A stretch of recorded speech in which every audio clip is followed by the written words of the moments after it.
സത്യമോ മിഥ്യയോ എന്ന് ആശയക്കുഴപ്പത്തിലാക്കും വിധം അത്ഭുതകരമായ അനുഭവങ്ങൾ ഉണ്ടായിട്ടുണ്ടോ? ക്ലിയോപാട്ര എന്ന ഈ കഥ സുന്ദരമായൊരു സങ്കല്പം പോലെ തോന്നിക്കുമെങ്കിലും ഒരു യഥാർത്ഥ ജീവിത അനുഭവമാണ്. 69 BC-യിൽ ഈജിപ്ത് ഭരിച്ചിരുന്ന ലോകസുന്ദരിയായ ക്ലിയോപാട്ര രാജ്ഞിയുടെ പുനർജന്മമാണ് ഞാനെന്ന് 38 വയസ്സായപ്പോൾ എനിക്കൊരു വെളിപാടുണ്ടായി. എന്നെപ്പോലെ ഒരു നാട്ടിൻപുറത്തെ പീറപ്പെണ്ണായി ജനിക്കേണ്ട ഗതികേട് അവർക്കുണ്ടോ എന്ന ചോദ്യത്തിൻ്റെ ഉത്തരം ഈ കഥയുടെ അവസാനം നിങ്ങൾ തന്നെ കണ്ടെത്തുന്നതാവും ഉചിതം. ഏതായാലും അങ്ങനെയൊരു ചിന്ത മനസ്സിലുദിച്ച നാൾ മുതൽ ഗൂഗിളിലും യൂട്യൂബിലും ക്ലിയോപാട്രയുമായി ബന്ധപ്പെട്ട വിവരങ്ങൾ ഞാൻ തിരയാൻ ആരംഭിച്ചു. കുട്ടിക്കാലം മുതൽക്ക് ഗ്രീസ് സന്ദർശിക്കണമെന്ന ആഗ്രഹം പ്രകടിപ്പിച്ചിരുന്ന എനിക്ക് ക്ലിയോപാട്ര യഥാർത്ഥത്തിൽ ഒരു ഗ്രീക്ക് വംശജയാണെന്നറിഞ്ഞതോടെ കോരിത്തരിച്ച് എൻ്റെ നിഗമനങ്ങൾ ഒക്കെയും സത്യമാണെന്ന നിസ്സംശയം ഉറപ്പിക്കാൻ കഴിഞ്ഞു. മാത്രവുമല്ല, കൂടെയുള്ള പലരോടും എൻ്റെ ഉൾവിളിയെക്കുറിച്ച് ഏതാണ്ടൊക്കെ വെളിപ്പെടുത്തുകയും മറുപടിയായി അവരുടെ പുച്ഛച്ചിരി ഒരു മടിയും കൂടാതെ ഏറ്റുവാങ്ങുകയും ചെയ്തുകൊണ്ടിരുന്നു. ഞാനപ്പോഴും ക്ലിയോപാട്രയെക്കുറിച്ചുള്ള അന്വേഷണങ്ങൾ തുടർന്നുകൊണ്ടേയിരുന്നു.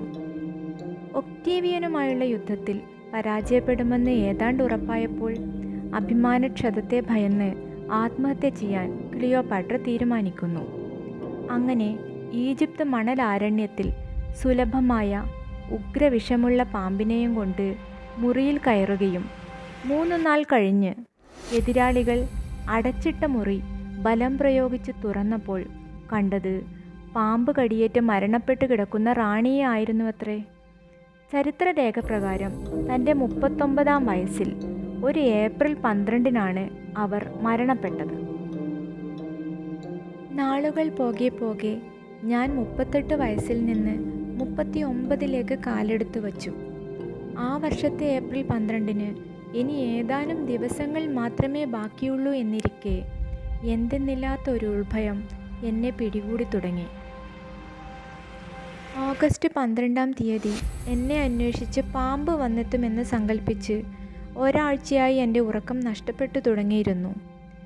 ആ ആഗസ്റ്റ് 12 ഒരു ഞായറാഴ്ച ആയിരുന്നതിനാൽ വീട്ടിലുള്ളവരെല്ലാം ഒരു ചെറിയ വിനോദയാത്രയ്ക്ക് തയ്യാറാവുകയായിരുന്നു.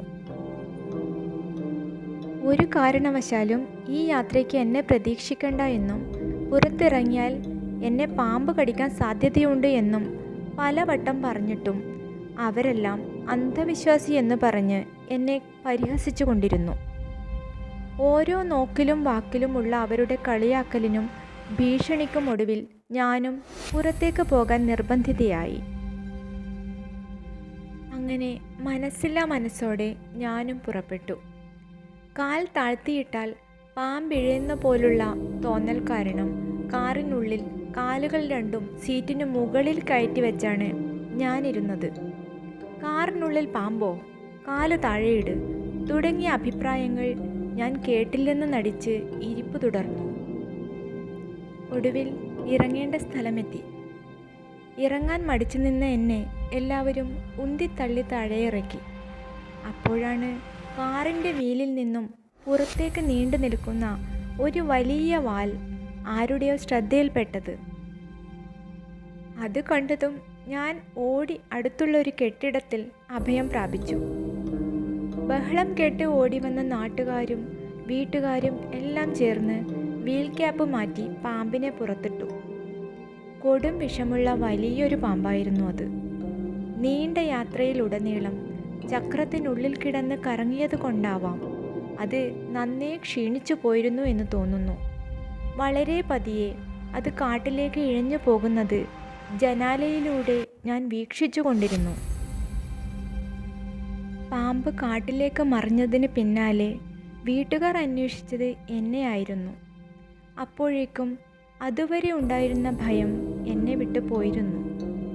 ഒരു മഹാറാണിയുടെ പ്രൗഢിയോടെ ഞാൻ അവരുടെ അടുത്തേക്ക് മെല്ലെ മെല്ലെ നടന്നു വന്നു.